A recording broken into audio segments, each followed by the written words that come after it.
Bienvenidos mis estudiantes de tercero de secundaria a su clase de Ciencias de la Naturaleza, donde trabajaremos con dos ramas de las ciencias de la naturaleza que son la física y la química. Yo soy su maestra, Sara Lorenzo, quien les acompaña en este proceso de enseñanza y aprendizaje, donde aprendemos desde nuestro entorno.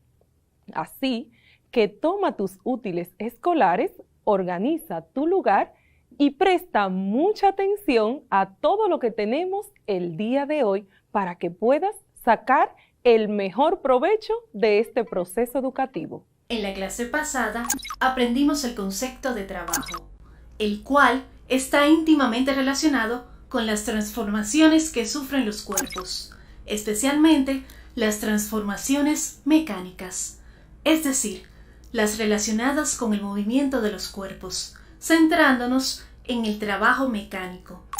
También aprendimos que en física, para que se realice un trabajo, es preciso ejercer una fuerza sobre un cuerpo y que el cuerpo se desplace. Cabe destacar que la fórmula para calcular el trabajo es la siguiente. Trabajo es igual a fuerza por coseno del ángulo por desplazamiento. Muy buen resumen, neurona. Ahora sí, estamos listos para conocer la palabra clave del día de hoy. Y la palabra clave es transformación. Transformación es el resultado de un proceso de cambio de forma, el cual sucede cuando una cosa, hecho o idea es convertida en otra. Así es. En la naturaleza ocurren grandes cambios y transformaciones de manera continua, y todas estas se realizan con energía. Por ejemplo, cuando corremos, cuando dormimos o cuando realizamos cualquier función vital de nuestro cuerpo, utilizamos energía.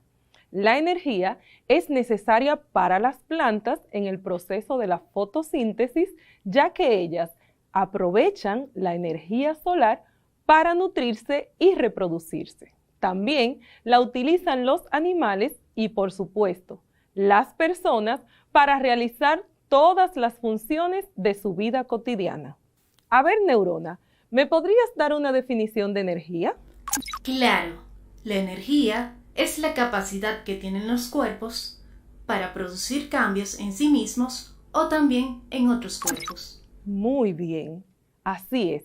La energía es una capacidad que nos permite realizar cambios o transformaciones, ya sea en nuestro cuerpo o en otros cuerpos. Así lo puede hacer todo lo que se llama materia. Entonces, esos cambios son causados por interacciones entre los cuerpos y la consecuencia de esta son transferencias de energía.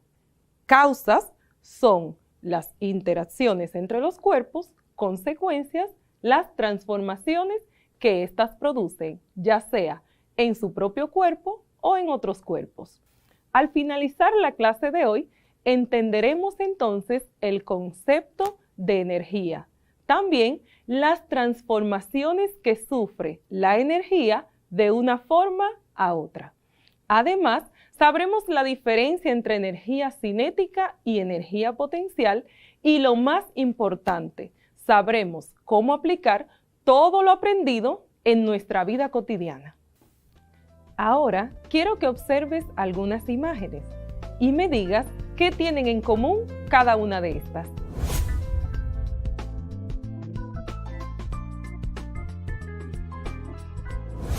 A ver, neurona, ¿qué tienen en común estas imágenes que acabamos de ver?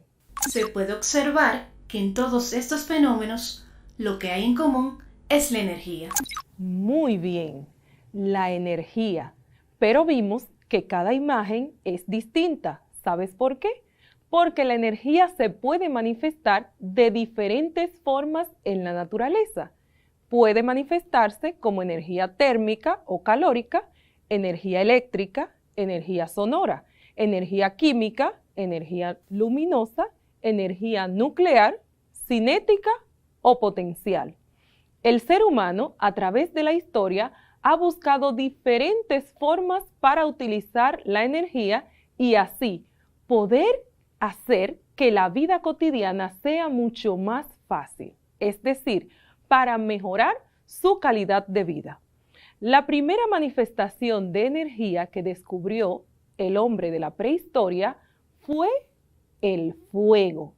Así es, este era utilizado para cocer los alimentos, para defenderse de animales salvajes y para calentarse. Estos usos importantes de la energía hicieron que el hombre prehistórico continuara buscando nuevas formas de energía a fin de mejorar su calidad de vida. Ahora vamos a hablar de algunas formas de energía. Vamos a iniciar con la energía térmica, que es aquella que es causada por el movimiento de las partículas en los cuerpos, de esas partículas que constituyen la materia y que produce calor. Por esto, es manifestada por todos los cuerpos que emiten o producen calor. Por ejemplo, el sol, el mismo fuego, un secador de pelo y cualquier cuerpo que manifieste calor para nuestro uso diario. Otra forma de energía es la energía eléctrica, que ésta se produce por el movimiento interno de las cargas eléctricas en el interior de los materiales conductores. Esta es la energía más utilizada por nosotros los humanos en nuestras casas, en las calles, en los hospitales y en las industrias. Un ejemplo de nuestra naturaleza es el rayo.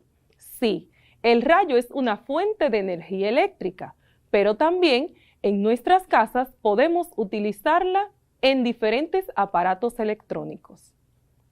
Otra forma de energía que se manifiesta en la naturaleza es la energía química, que es la energía que poseen las sustancias químicas y que se manifiestan mediante reacciones químicas. ¿Sabes dónde podemos encontrar energía química? Los alimentos, sí, en las pilas o baterías y también en los combustibles fósiles, como son la gasolina, el gas.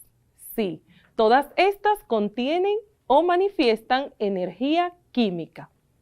Otra forma en que se manifiesta la energía en la naturaleza es la energía nuclear, que ésta proviene de reacciones nucleares o de la desintegración de los núcleos de algunos átomos.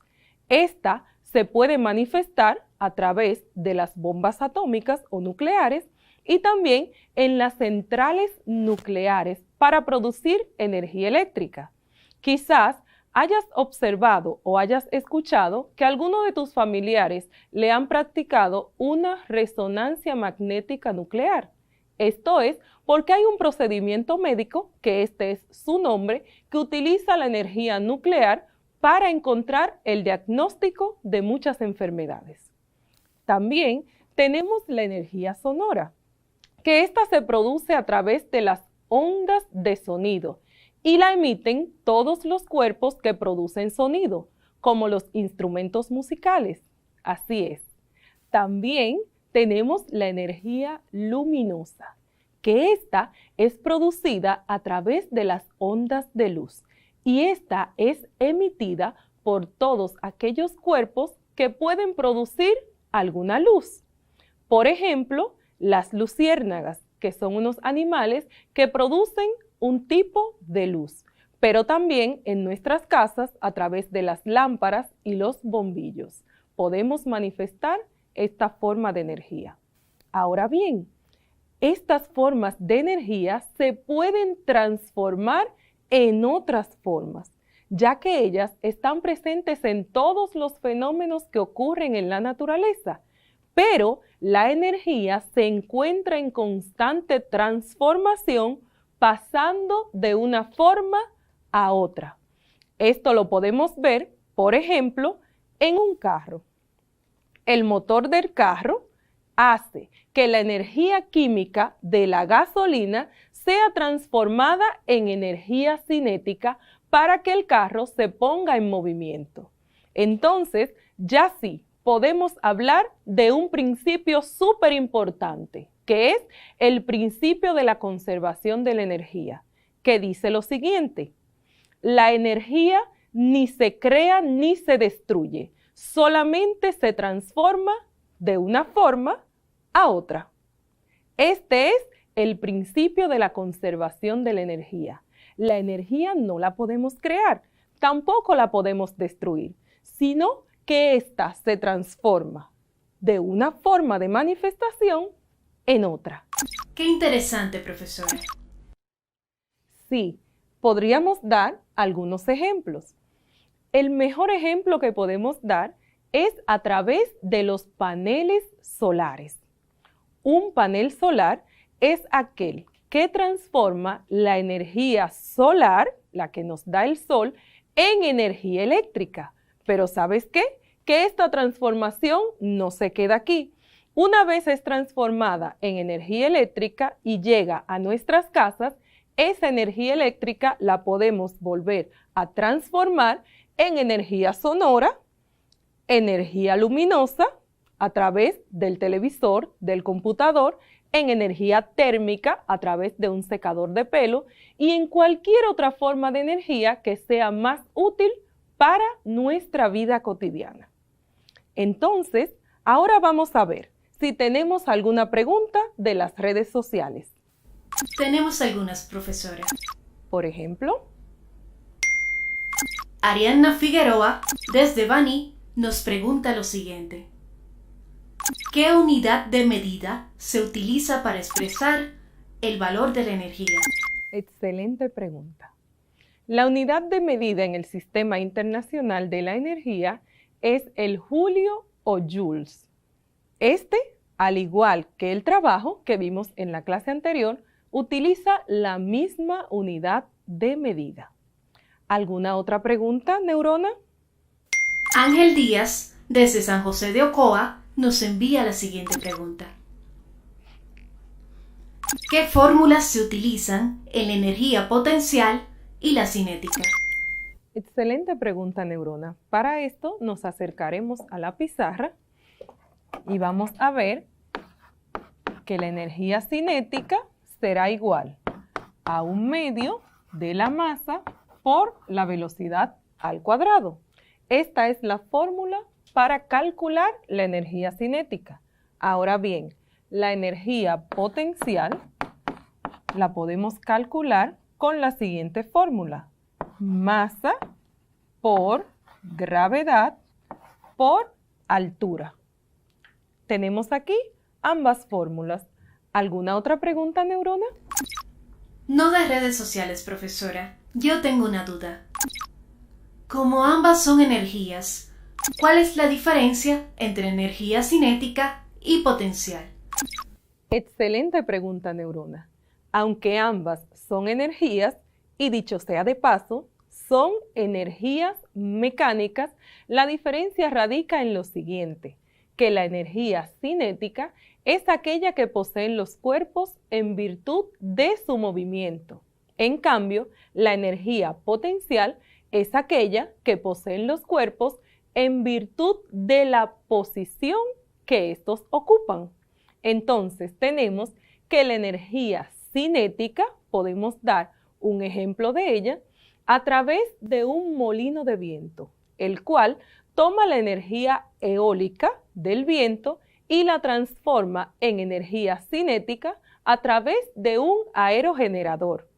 Y la energía potencial podemos dar varios ejemplos, ya que la energía potencial puede ser de dos tipos: la gravitatoria, por ejemplo, cuando una piedra está a una altura pero no ha caído. Cuando ésta cae, puede producir una transformación en el suelo debido al impacto. Entonces tenemos energía potencial, gravitatoria y elástica. Un ejemplo de la elástica, uno bien fácil que podemos recordar, es un tirapiedras. Cuando alamos la cuerda del tirapiedras, estamos almacenando energía potencial, la cual luego se libera y produce una acción. Entonces ya tenemos la diferencia entre ambas. Ahora podremos resolver algunos ejercicios.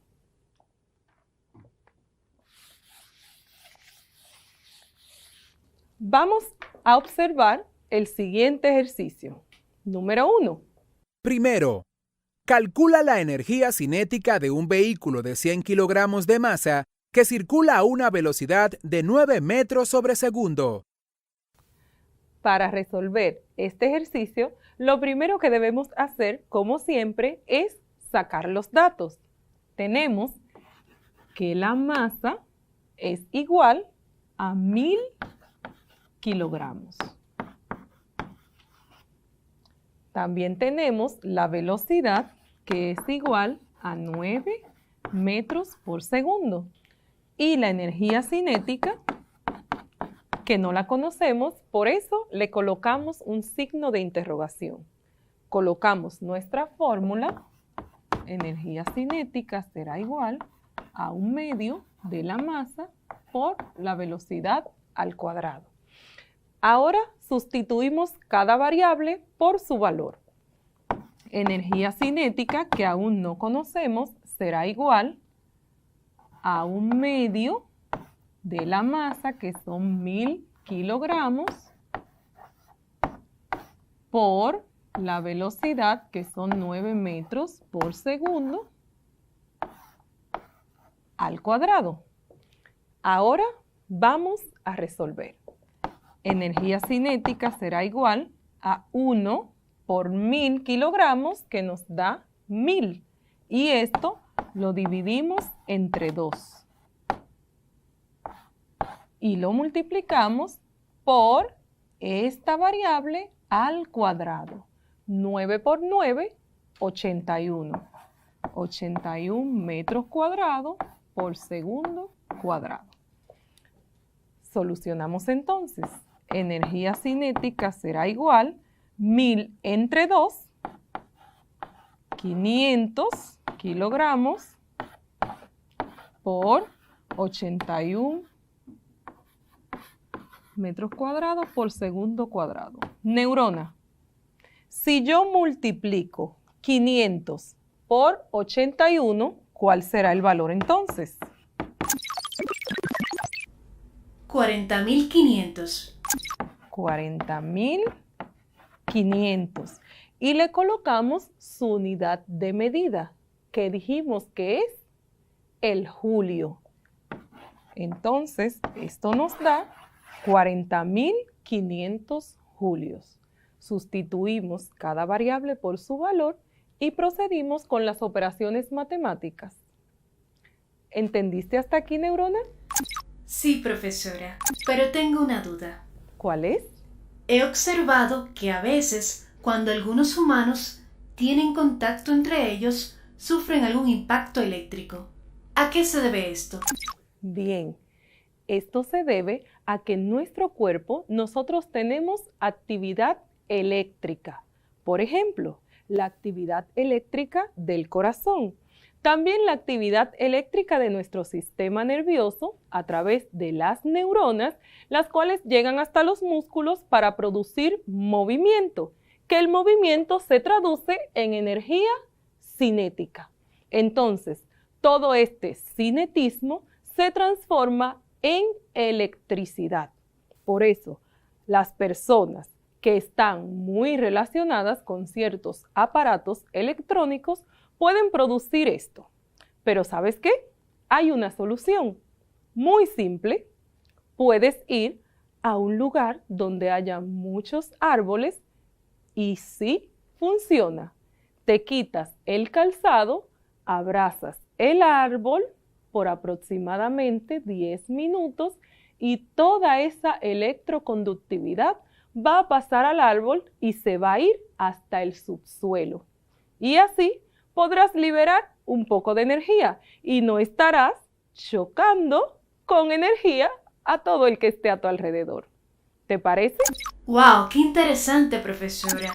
Sí, es una idea un poco alocada, pero funcionará. Ahora bien, Ya que hablamos de energía cinética, vamos entonces a hablar de energía potencial. ¿Quieres que resolvamos otro ejercicio, Neurona? Claro, maestra. En este caso será un ejercicio de energía potencial. Vamos a verlo en la pantalla. Segundo, número 2.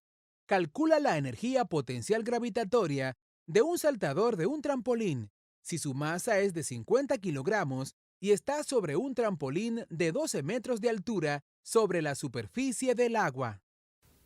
Calculamos entonces la energía potencial. Para esto, como de costumbre, sacamos los datos. La energía potencial, que no la conocemos, la ponemos más grande aquí, le ponemos un signo de interrogación.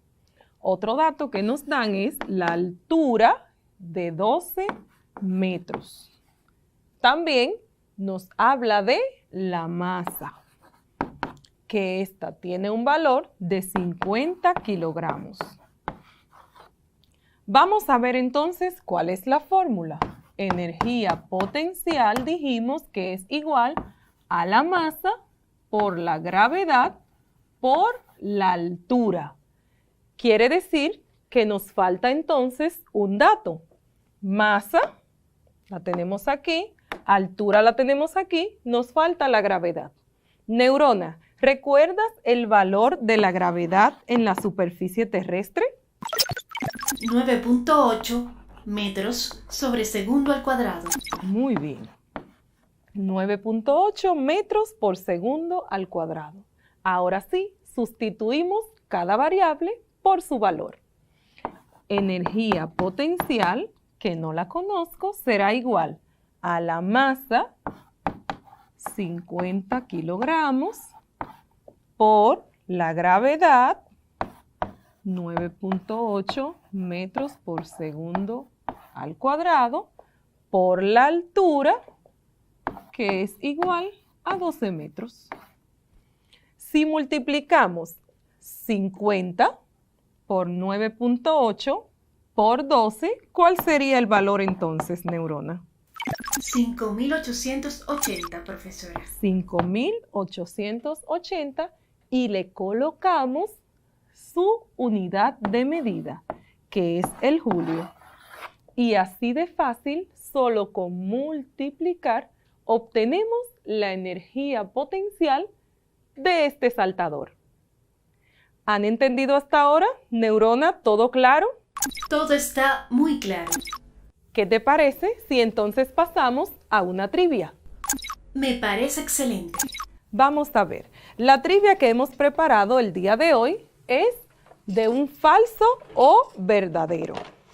A ver, yo te hago las preguntas y tú me contestas. Si alguna es falsa, debes justificarla. La primera pregunta es, ¿la energía es la capacidad que tienen los cuerpos para producir trabajo o cambio? ¿Eso es? Según lo que hemos aprendido hoy, eso es verdadero. Muy bien. Siguiente enunciado. La energía mecánica es aquella que no está ligada ni al movimiento ni a la posición de los cuerpos. Eso es falso, porque la energía mecánica sí está ligada a la posición o movimiento de los cuerpos. Muy bien. Dijimos que la energía mecánica puede ser cinética cuando está ligada al movimiento o potencial cuando está ligada a la posición. Muy bien, Neurona. Tercer enunciado. La energía potencial gravitatoria es la energía que tiene un cuerpo en virtud de su posición. Identifico que es verdadero.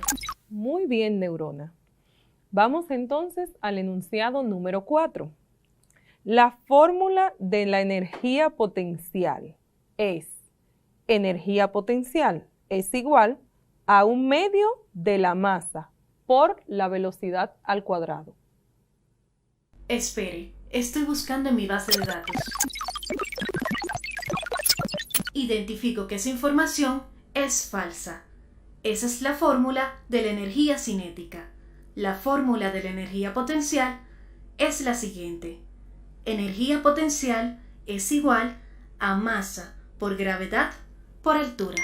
Muy bien, neurona. Se ve que has prestado muchísima atención. Vamos entonces al enunciado número 5. La unidad de medida de la energía en el sistema internacional es el Newton. Esa está muy fácil, profesora. Es falsa, porque la unidad de medida de la energía es el julio. Muy bien. Y por último, neurona, el último enunciado dice, ¿la energía se puede transformar de una forma a otra? Indiscutiblemente, eso es verdadero. Muy bien, neurona. Has hecho un excelente trabajo. ¿Qué te parece si ahora nos das un resumen de la clase de hoy? Claro, en la clase de hoy aprendimos que la energía es la capacidad que tienen los cuerpos para producir trabajo o producir cambios en sí mismos y en otros cuerpos. Además, identificamos las diferentes formas en que se manifiesta la energía en la naturaleza, como por ejemplo la energía térmica o calórica y la energía eléctrica, que es la más utilizada por los humanos. Y por último, realizamos algunos ejercicios calculando la energía cinética y potencial de algunos cuerpos.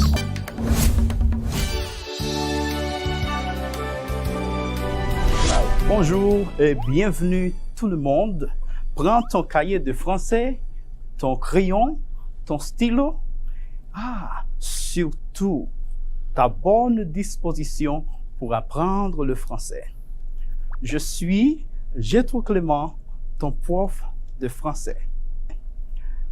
Anteriormente aprendimos a hablar de nuestro sector, de nuestra ubicación, domicilio, barrio. ¿Te acuerdas de todo esto? Claro. También aprendimos los 4 principales puntos cardinales en francés. ¿Te acuerdas? ¿Puedes repetirlo, por favor? Le nord, le sud, l'est, l'ouest. Exactement. Le nord, le sud, l'est et l'ouest. Très bien. También aprendimos a decir los 5 continentes en francés. ¿Podría decirlos en francés, por favor? Oui, professeur. L'Europe, L'Europe, l'Asie, l'Asie, l'Afrique, l'Afrique, l'Amérique l'Amérique et l'Océanie. et l'Océanie. Et voilà. Maintenant, nous vous présentons notre mot-clé du jour. La palabra clave de hoy, quartier. Quartier. Barrio.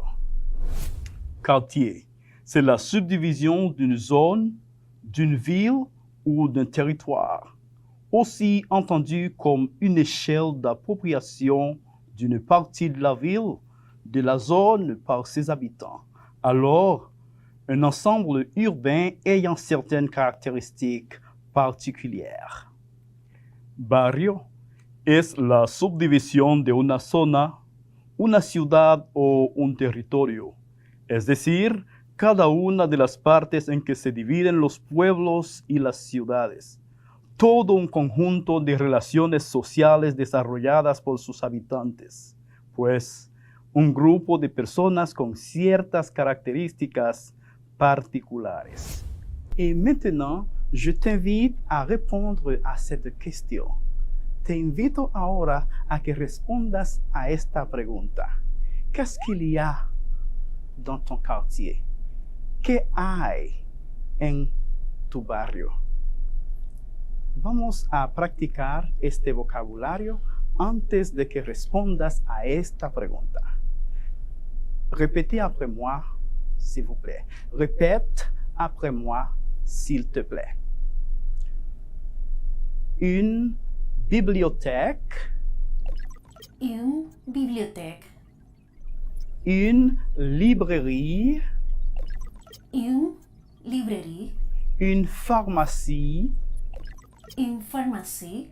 Un cinéma. Un cinéma. Une épicerie. Une épicerie. Une épicerie. Une épicerie. Un parc. Un parc. Un centre sportif. Un centre sportif. Un centre sportif. Un centre sportif. Un centre sportif. Un centre sportif. Très bien. Maintenant, nous allons répéter y traduire.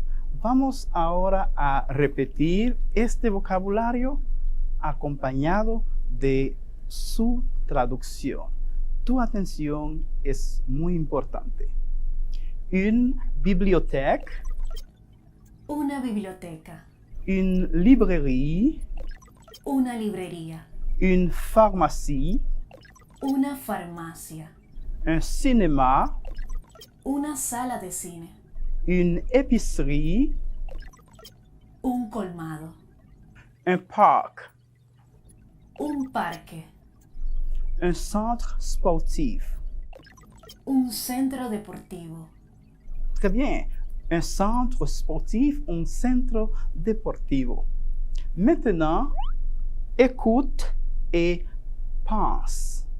Ahora, escucha y piensa en qué se hace en cada uno de estos lugares que hay en tu barrio. Un cinéma. Una sala de cine. Pour aller regarder un film. Para ir a ver una película. Numéro 2. Une pharmacie. Una farmacia. Pour acheter des médicaments. Pour acheter des médicaments. Para comprar medicamentos. Numéro 3. Une épicerie. Un colmado. Une épicerie. Para comprar pan. Ouais, pour acheter du pain. Para comprar pan y todas las cosas que tú sueles comprar allí. Numéro 4. Un parc. Un parque. Pour se recréer. Pour se recréer. Para recrearse. Numéro 5.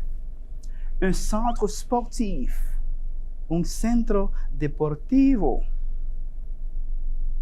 Pour pratiquer du sport. Pour faire du sport. Para practicar deporte. Numéro 6.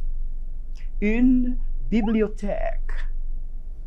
Una biblioteca. Ouais, pour lire, investiguer et faire les devoirs. Para leer, investigar o hacer las tareas. Très bien. Numéro 7. Une librairie. Una librería. ¿Has ido a una librería algunas veces? Sí, claro. Ahora, piensa a ver si puede hacer una frase, una oración, diciendo qué se hace en una librería. ¿Está trabajando? Neurona, ¿puedes decirlo? Lo tengo. Acheter des livres ou matériel pour la classe. Exactement. Acheter des livres ou des matériels pour la classe. Une librairie pour acheter des livres ou des matériels pour la clase. Una librería para comprar libros o materiales para la clase. Très bien. Y ahora mi sistema registra algunas preguntas que nos envían nuestros estudiantes. Vamos a ver, Newell. Amanda Rivas, desde La Toronja, Santo Domingo Este, nos envía lo siguiente. Profe, mi papá siempre dice un cuartel de policía. ¿Es correcto? Muchísimas gracias, Amanda. Claro, es correcto que diga destacamento, estación de policía. Es correcto. Une station de police. Très bien. Julio Acosta, desde Pedro Brand, nos envía ¿cómo on dit peluquería en francés? Julio Acosta, desde Pedro Brand. Muchísimas gracias por tu sintonía, Julio. Peluquería. Un salon de coiffure. Un salon de coiffure. Très bien. Merci. Et voici quelques adjectifs que nous pouvons utiliser pour décrire un quartier. He aquí unos adjetivos que podemos usar para describir un barrio. Calme. Calme. Tranquille. Tranquilo. Antique. Antique. Moderne. Moderne. Beau. Beau. Propre. Propre. Intéressant. Intéressant. Intéressant. Intéressant. Commercial. Comercial. Touristique. Touristique. Ahora te invito a practicar de nuevo, a pronunciar, pero con la traducción al español. Calme. Calmado. Tranquille. Tranquilo. Antique. Antiguo. Moderne. Moderno. Beau. Bonito. Lindo. Propre. Limpio. Intéressant. Interesante. Commercial. Comercial. Touristique. Turístico. Très bien. Profesor, ¿me podría dar algunos ejemplos con estas palabras? Claro. Vamos a ver unos ejemplos de cómo hacer una oración con estos adjetivos describiendo un barrio. Por ejemplo, mon quartier est très calme. Mi barrio es muy calmado. C'est un quartier comercial. Es un barrio comercial. C'est une zone touristique. Es una zona turística. C'est un quartier très propre. Es un barrio muy limpio.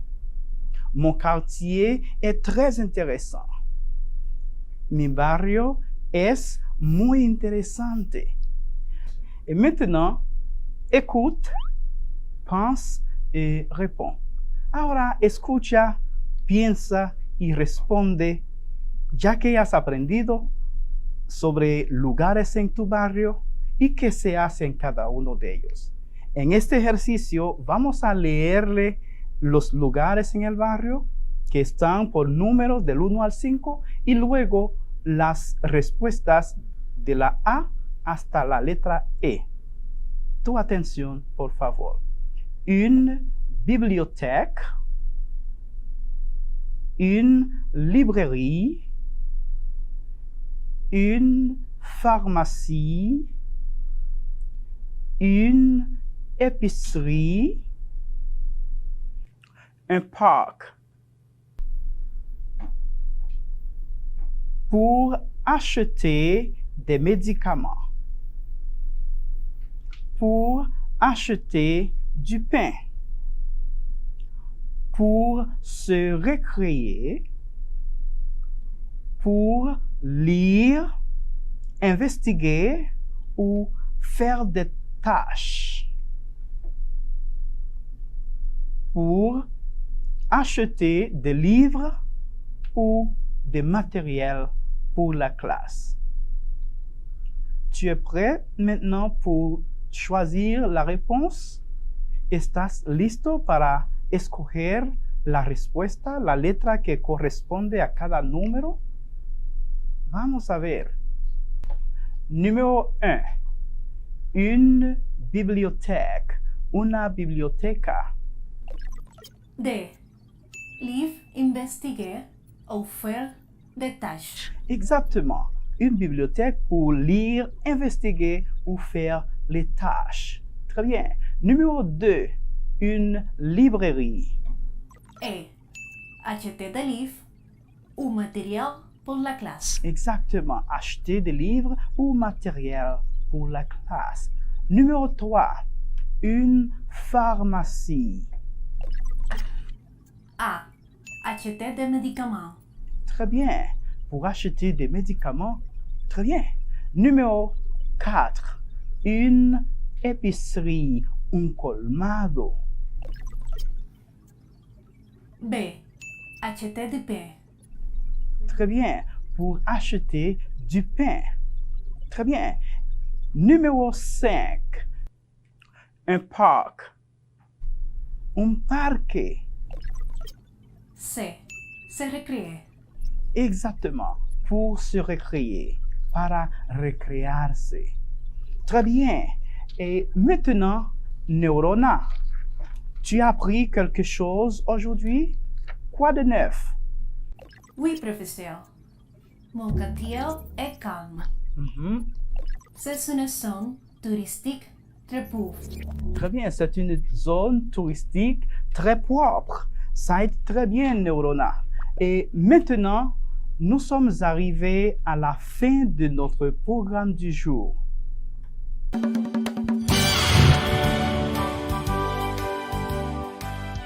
Hola, ¿qué tal? Estudiantes de tercero de secundaria, qué bueno que están ahí.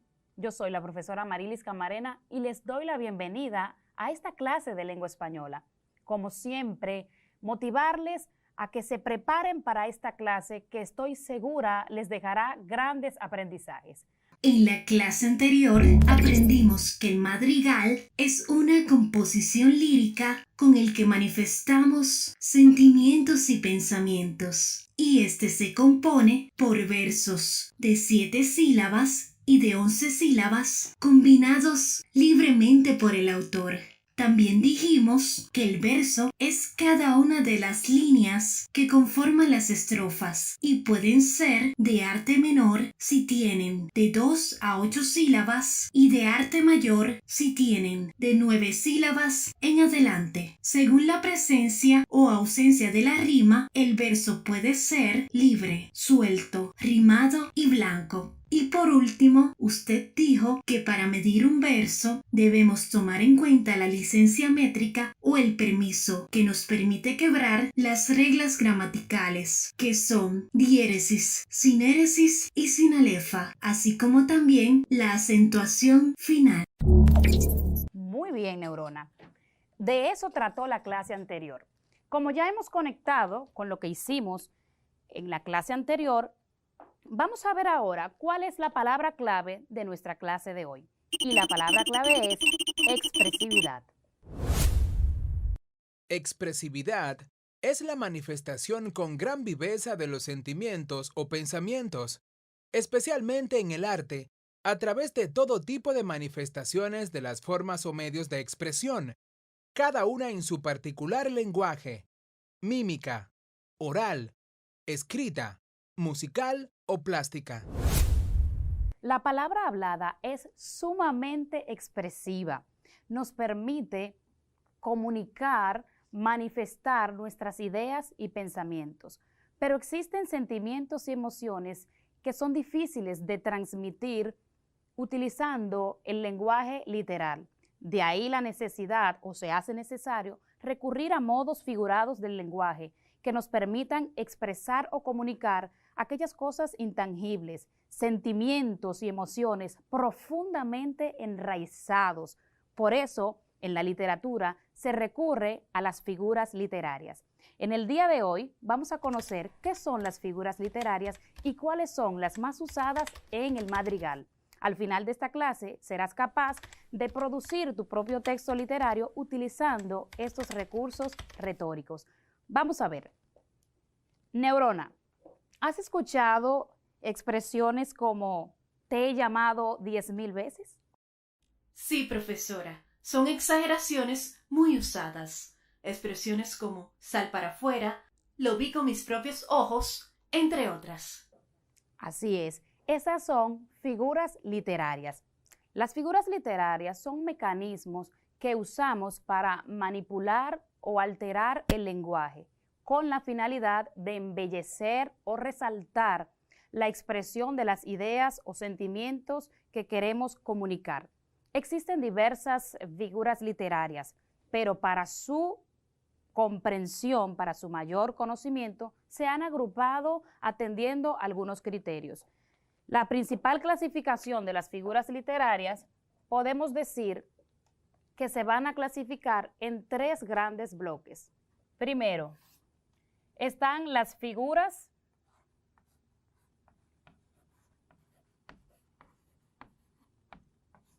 de dicción. Las figuras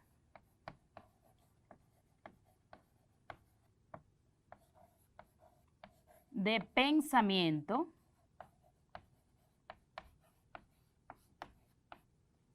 y las figuras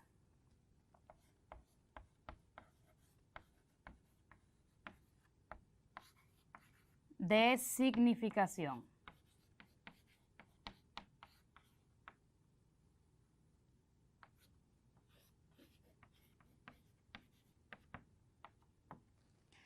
Para esta clase nos vamos a detener en las figuras de dicción. Estas figuras buscan resaltar la expresión de las ideas mediante cierta disposición de las palabras. Estas figuras pueden ser de adición,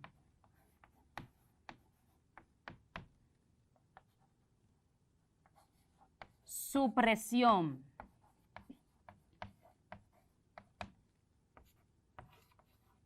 combinación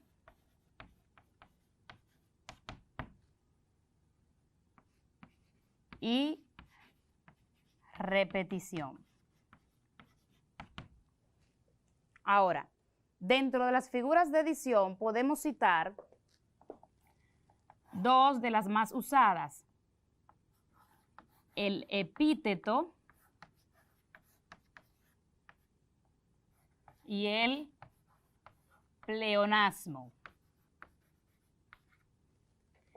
Dentro de las figuras de supresión encontraremos el asíndeton,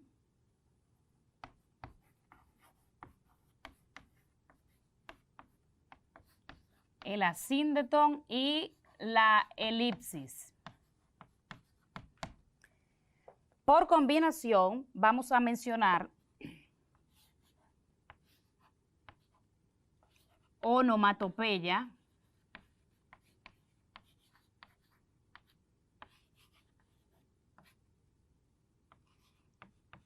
sinonimia y el hiperbatón.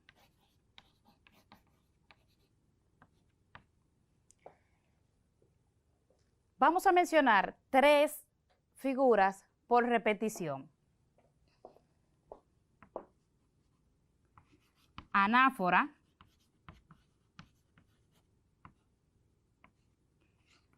concatenación y reduplicación.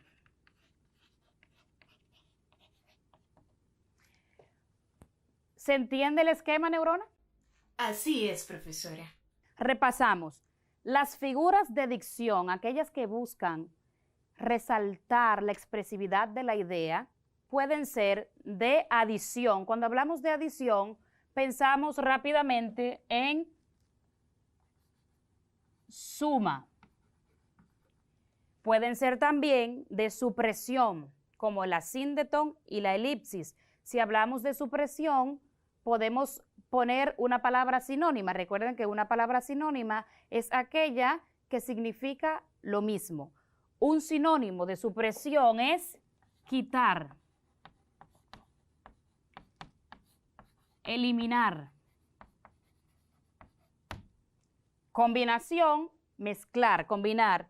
Y por repetición podemos tener en cuenta la palabra repetir.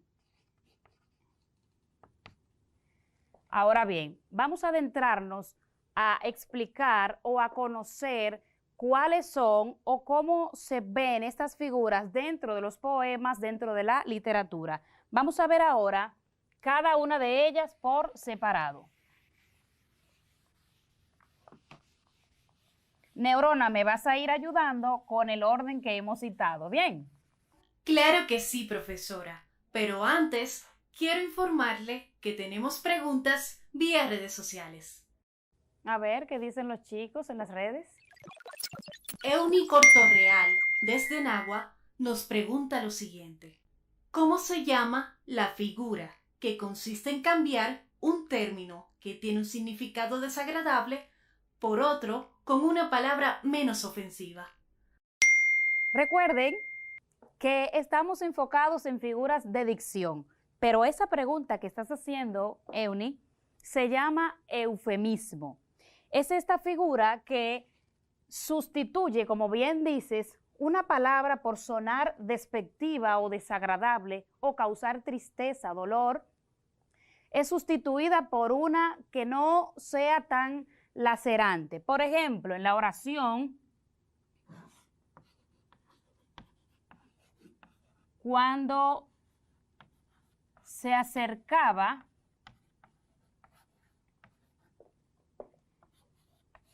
el ocaso,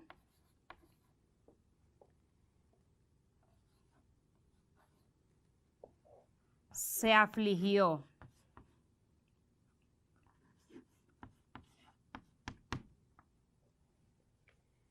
Vemos en esta oración que la palabra ocaso ha sido sustituida por una palabra que de solo oírla nos causa dolor, tristeza. Ha sido sustituida por la palabra muerte.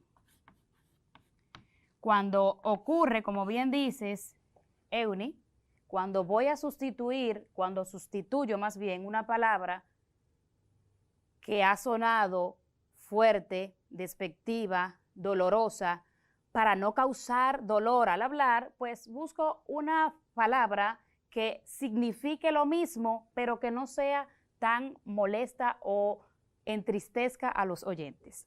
Bien, ¿hay otra pregunta? Así es, profesora. Juan Miguel Castillo, desde San Isidro, nos pregunta, ¿qué es la personificación? Personificación. Personificación viene de persona. Gracias, Juan Miguel, por escribir, claro que sí. Viene de persona. Esta figura consiste en atribuirle cualidades humanas a seres u objetos inanimados. Por ejemplo, en la oración, el sol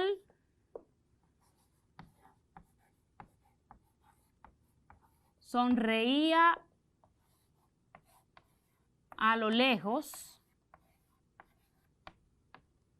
Podemos notar que obviamente el sol no es una persona para sonreír, pero una manera estética o para imprimir belleza a esta oración, se le ha dado una cualidad al sol de sonreír. Este tipo de figuras donde se le atribuyen, vuelvo y digo, cualidades propias de las personas a los objetos, en este caso al sol, una cosa, se llama personificación. ¿Sí? ¿Estamos claros hasta ahí o hay otra pregunta? No hay más preguntas, profesora. Bien, si no hay más preguntas, entonces vamos a profundizar un poquito sobre esas figuras de dicción. La primera que mencionamos, si no es así, corrígeme, Neurona. mencionábamos el epíteto. Así es. El epíteto, figura de adición, consiste en un adjetivo propio, intrínseco de un sustantivo. Este adjetivo no es necesario para la comprensión de la oración, sin embargo, le imprime a la oración esa viveza, ese color. Cuando digo, por ejemplo,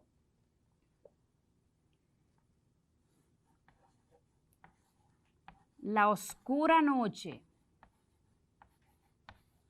Qué bonita letra tiene, profesora. Sí, gracias. La oscura noche nos sorprendió. Si se fijan, ¿cómo es la noche, neurona?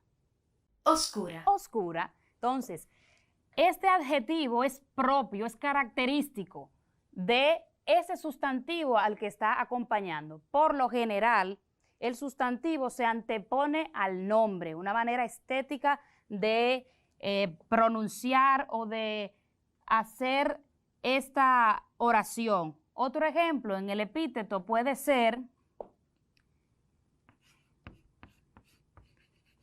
el marinero surcó el ancho mar. Obviamente sabemos que el mar es ancho. Vuelvo y digo, el epíteto es ese adjetivo que se antepone a un sustantivo, un adjetivo, una característica, una cualidad intrínseca, característica, obvia de ese sustantivo. La siguiente figura es el pleonasmo. ¿Estás atenta? El pleonasmo. Esta figura consiste en utilizar o redundar con palabras innecesarias. Innecesarias desde el sentido de la oración. Por ejemplo, ahorita decías, en neurona decías, lo vi con mis propios ojos.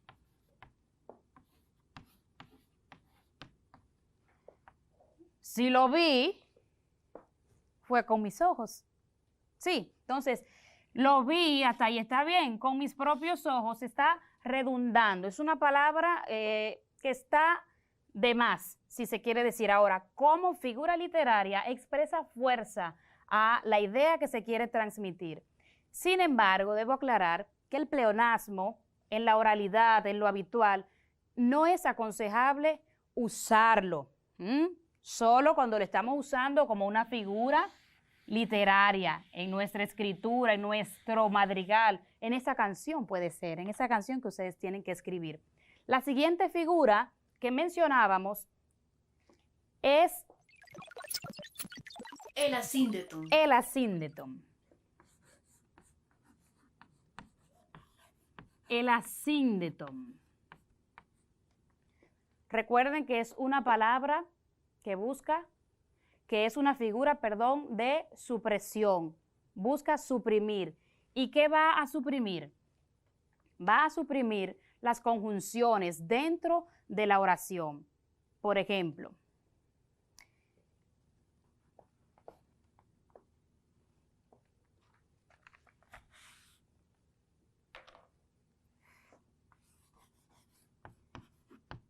mis pensamientos.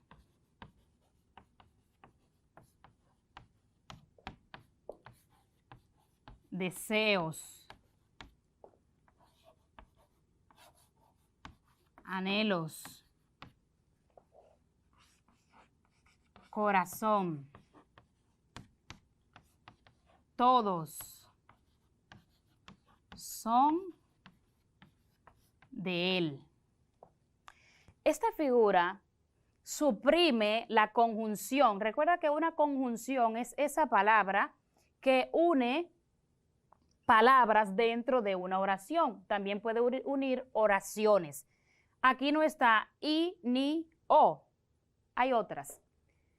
Pero lo que busca es expresar esa idea, esa oración de una manera rápida y así imprimir un estilo propio de su autor.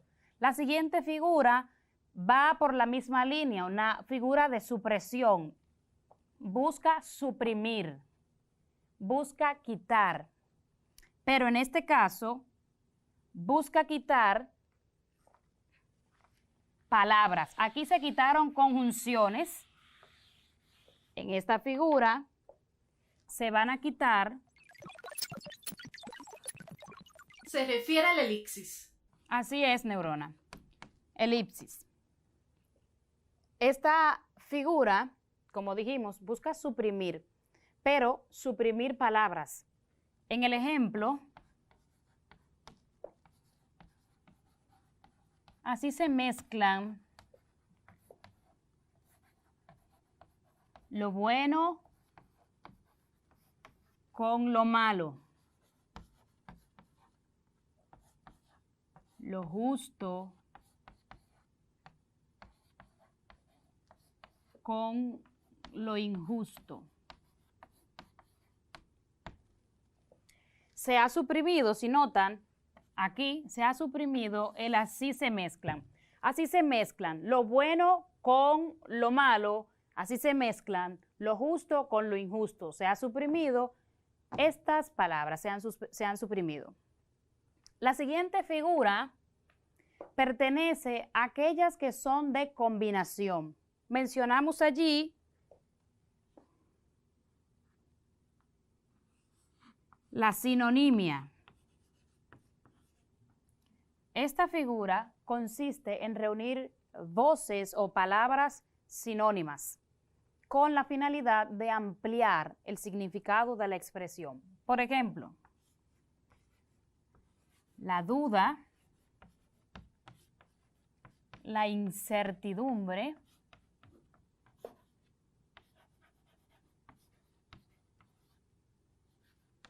son mis compañeras.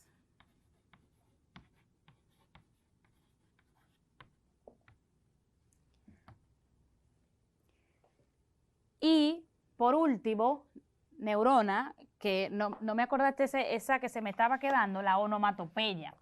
También está el hipérbaton, profesora. Hipérbaton, entonces.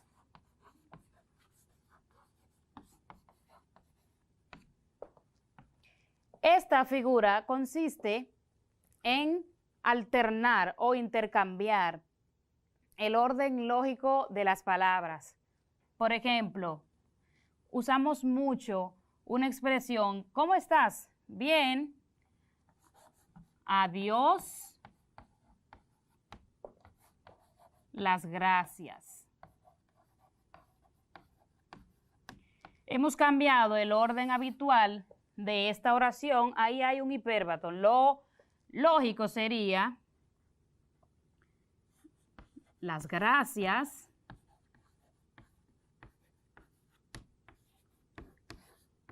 Adiós. Y mencionaste también, neurona, la onomatopeya. Te darás cuenta que esta figura, aún de pequeñito, ya la venimos usando. Consiste nada más y nada menos en reproducir sonidos de las cosas. Por ejemplo, los sonidos de los animales, los sonidos del reloj, para hacer o expresar alguna idea. Una oración que señala este ejemplo: los gatos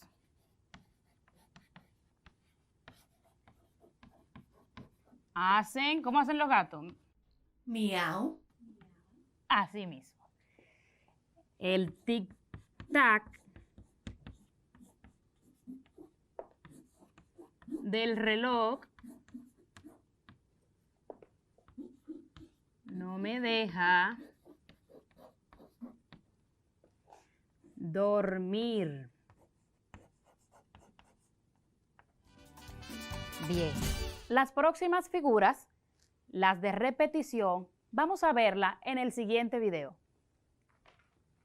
Hemos conocido una diversidad de figuras literarias. Ahora veamos algunas otras que también se emplean en el madrigal. Anáfora. Consiste en repetir una misma palabra al principio de cada verso o de frases. Ejemplo, y miraba, y se asombraba, y a la vez lloraba. La reduplicación. Repite una misma palabra consecutivamente, al principio de una frase o de un verso. Ejemplo, llovía, llovía a cántaros. La concatenación. Consiste en tomar progresivamente, al principio de varios incisos o cláusula, una palabra del anterior que generalmente es la última. Ejemplo, el virus había traído la enfermedad y la enfermedad el deterioro de la salud física. La personificación. Esta consiste en atribuir a algunos seres cualidades que son propias de otros. Ejemplo, el sol brillante le sonreía.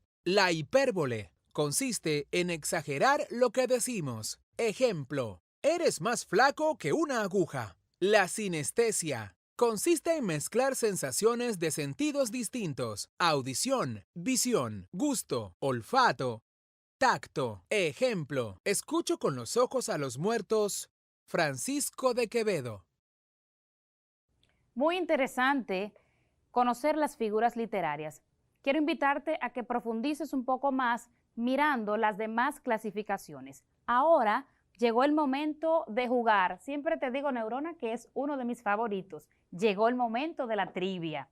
¿Ya estás lista? Estoy siempre lista, profesora. Ay, Neurona siempre está lista, eso es verdad.